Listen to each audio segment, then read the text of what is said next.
రాష్ట్రంలో ఇవాళ రేపు ఎండల తీవ్రత మరింత పెరిగే అవకాశం ఉందన్నారు వెదర్ ఆఫీసర్లు. గరిష్ట ఉష్ణోగ్రతలతో పాటు వేడి గాలులు వీచే ఛాన్స్ ఉందని చెప్పారు. పలు జిల్లాలకు హెచ్చరికలు జారీ చేశారు. ఇవాళ సిద్దిపేట, జనగాం, యాదాద్రి, భువనగిరి మినహా అన్ని జిల్లాలకు ఆరెంజ్ అలర్ట్ ఇచ్చారు. 30 జిల్లాల్లో 41 నుంచి 44 డిగ్రీల మధ్య ఉష్ణోగ్రతలైతే నమోదయ్యే అవకాశం ఉందంటున్న వెదర్ ఆఫీసర్ ధర్మరాజ్తో Kalpana face to face. Telangana రాష్ట్ర వ్యాప్తంగా రోజు రోజుకి ఎండల తీవ్రత, వేడి వాతావరణం పెరుగుతూ వస్తూ ఉంది. దాదాపు నిన్న చూసుకున్నట్టయితే ఇటు మెదక్, ఖమ్మంతో పాటు భద్రాచలంలో దాదాపు 43 డిగ్రీల వరకు కూడా గరిష్ట ఉష్ణోగ్రతలు నమోదయ్యాయి. ఇక హైదరాబాద్లో దాదాపు 40 డిగ్రీల వరకు కూడా గరిష్ట ఉష్ణోగ్రతలు నమోదైన పరిస్థితులు నెలకొన్నాయి. మరి రాబోయే రోజుల్లో ఈ వేడి తీవ్రత కావచ్చు, ఎండల తీవ్రత, గరిష్ట ఉష్ణోగ్రతలు ఏ విధంగా నమోదయ్యే అవకాశం ఉందో లేదో తెలుసుకుందాం. ప్రస్తుతం నేను వాతావరణ కేంద్రంలో ఉన్నాను. మరి మనతో పాటు వాతావరణ శాఖ సీనియర్ అధికారి ధర్మరాజ్ గారు ఉన్నారు. ఒకసారి వారితో మాట్లాడదాం. సార్, ముఖ్యంగా చూసుకున్నట్టయితే రోజుకి ఎండల తీవ్రత పెరుగుతూ వస్తూ ఉంది. దాదాపు వచ్చే 4-5 రోజుల పాటు ఈ ఎండల తీవ్రత కావచ్చు, వేడి వాతావరణం ఏ విధంగా ఉండే అవకాశం ఉంది సార్? ముఖ్యంగా రాష్ట్రంలో కనుక చూసుకున్నట్లయితే ఇటు ఉత్తర తెలంగాణ జిల్లాల్లో గత 4 రోజులుగా ఏదైతే ఎండ తీవ్రత తీవ్రంగా నమోదవుతుందో కొంచెం స్వల్పంగా తగ్గుదల కనిపించినప్పటికీ కూడా ఇటు మెదక్ కానీ, ఇటు భద్రాచలం కానీ, ఇంకా చూసుకున్నట్లయితే మనకి ఖమ్మంలో ఎండ తీవ్రత అనేది ప్రస్తుతం స్థానిక వాతావరణ పరిస్థితుల వల్ల సుమారు 43 డిగ్రీల వరకు కూడా కొనసాగింది.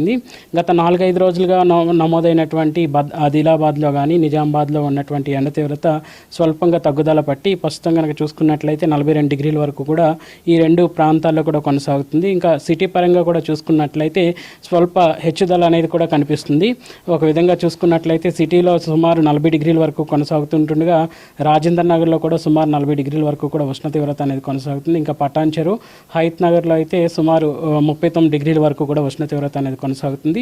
ఏదైనప్పటికీ కూడా రాష్ట్రంలో కనుక చూసుకున్నట్లయితే ఈ యొక్క ఉష్ణ తీవ్రత అనేది సగటుకు దగ్గరగా ఉంటూ 1 డిగ్రీ అధికంగా ప్రస్తుతం ఈ యొక్క ఉష్ణ తీవ్రత అనేది కొనసాగుతుందని కూడా చెప్పొచ్చు. ఓకే సార్, ఇక దాదాపు వచ్చే 4-5 రోజుల పాటు ఈ ఎండల తీవ్రత ఏ విధంగా ఉండే అవకాశం ఉంది? ఏ జిల్లాలో అధికంగా నమోదయ్యే అవకాశం ఉంది? ఎట్లాంటి హెచ్చరికలు జారీ చేయడం జరిగింది సార్? ముఖ్యంగా చూసుకున్నట్లయితే ఇటు సిద్దిపేట, ఇంకా జనగాం, యాదాద్రి, భువనగిరి మినహాయించి మిగిలిన రాష్ట్రం అంతటా కూడా ఒక విధంగా 41 నుంచి 44 డిగ్రీల వరకు కూడా ఈరోజు ఉష్ణ తీవ్రత ఉండే అవకాశం అయితే కనిపిస్తుంది.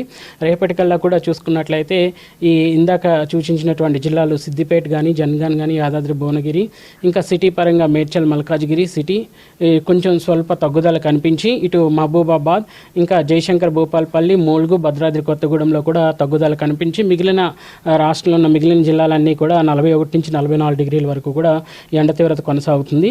సో క్రమేపీ ఇటు చూసుకున్నట్లయితే ఇటు 4వ తారీఖు నుంచి రాష్ట్రం అంతటా కూడా ఈ యొక్క ఉష్ణ తీవ్రత స్వల్పంగా తగ్గేసి ఒక విధంగా 36 డిగ్రీల నుంచి 40 డిగ్రీల వరకు కూడా ఉష్ణ తీవ్రత ఇటు ఉత్తర భాగాల్లోనూ, అలాగే చూసుకున్నట్లయితే ఉమ్మడి మహబూబ్ నగర్ జిల్లాల్లో కొనసాగి అవకాశం కూడా కనిపిస్తుంది. ఇంకా చూసుకున్నట్లయితే ఒక విధంగా 3వ తారీఖు నుంచి పలు జిల్లాల్లో అక్కడక్కడ తేలికపాటి వర్షాలతో పాటు కొన్ని జిల్లాల్లో కనుక చూసుకున్నట్లయితే ఒక విధంగా తేలికపాటి వర్షాలతో పాటు అక్కడక్కడ భారీ వర్ష సూచనలు కూడా కనిపించే అవకాశం అయితే కనిపిస్తుంది. ఓకే సార్, ముఖ్యంగా చూసుకున్నట్టయితే ఈ ఎండల తీవ్రత అధికంగా ఏ సమయంలో కనిపించే అవకాశం ఉంది? వడగాల్పులో ఏమైనా ఈ మధ్యకాలంలో ఛాన్సెస్ ఉన్నాయా సార్?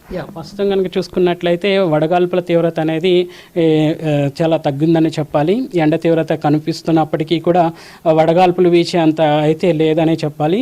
సో రానున్న 4-5 రోజులు కూడా కొంచెం గాల్లో తేమ చేకూరబడి ఒక విధంగా చూసుకున్నట్లయితే వేడి వాతావరణం కాస్త చల్లబడే అవకాశాలు కూడా ఎక్కువగా కనిపిస్తున్నాయి.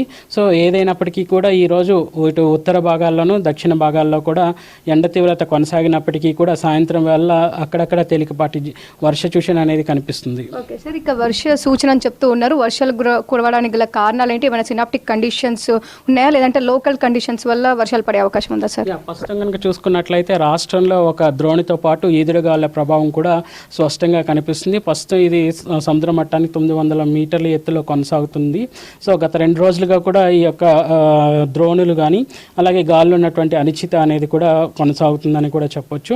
సో వీటి ప్రభావం వల్ల కనుక చూసుకున్నట్లయితే ఇటు భద్రాద్రి కొత్తగూడెం, ఖమ్మం, సూర్యాపేటతో పాటు నల్గొండ జిల్లాల్లో మనకి తేలికపాటి వర్ష సూచనతో పాటు ఈదురుగాలు గంటకు 30 నుంచి 40 కిలోమీటర్ల మేర ఉండే అవకాశం అయితే కనిపిస్తుంది. ఎల్లుండి కల్లా కూడా చూసుకున్నట్లయితే 3 మేకి వచ్చేసరికి ఇటు కొన్ని జిల్లాలు, ఇటు తూర్పు తెలంగాణ జిల్లాలతో పాటు ఇటు నల్గొండ, సూర్యాపేట, ఇంకా నాగర్ కర్నూలు జిల్లాల్లోనూ, ఇంకా చూసుకున్నట్లయితే యాదాద్రి, భువనగిరి యాదాద్రిలో సిద్దిపేట్ ఈ యొక్క జిల్లాల్లో మనకి వర్ష సూచన అనేది కనిపిస్తూ ఉంది. సో ఒక విధంగా చెప్పాలి అంటే రేపటికల్లా కూడా వర్షం నమోదయ్యే జిల్లాల సంఖ్య కూడా పెరుగుతుంది. సో అలాగే చూసుకున్నట్లయితే మనకి 4th మేకి వచ్చేసరికి ఈ యొక్క వర్ష సూచన అనేది 23 జిల్లాలకి ఇవ్వడం కూడా జరిగింది. ఇంకా 5th మేకి వచ్చేసరికి సుమారు మనకి 24 జిల్లాలకి ఈ వర్ష సూచనతో పాటు ఈదుడుగాళ్ళు అక్కడక్కడ గంటకి ఈదుడుగాళ్ళ ప్రభావం కొన్ని చోట్ల 40 నుంచి 50 కిలోమీటర్ల మేర ఉంటే కొన్ని చోట్ల 30 నుంచి 40 కిలోమీటర్ల మేర ఉండే అవకాశం అయితే కనిపిస్తుంది. ఇవి వెదర్కి సంబంధించిన అప్డేట్స్. కెమెరా పర్సన్ శ్యామ్తో కల్పన, V6 న్యూస్, హైదరాబాద్.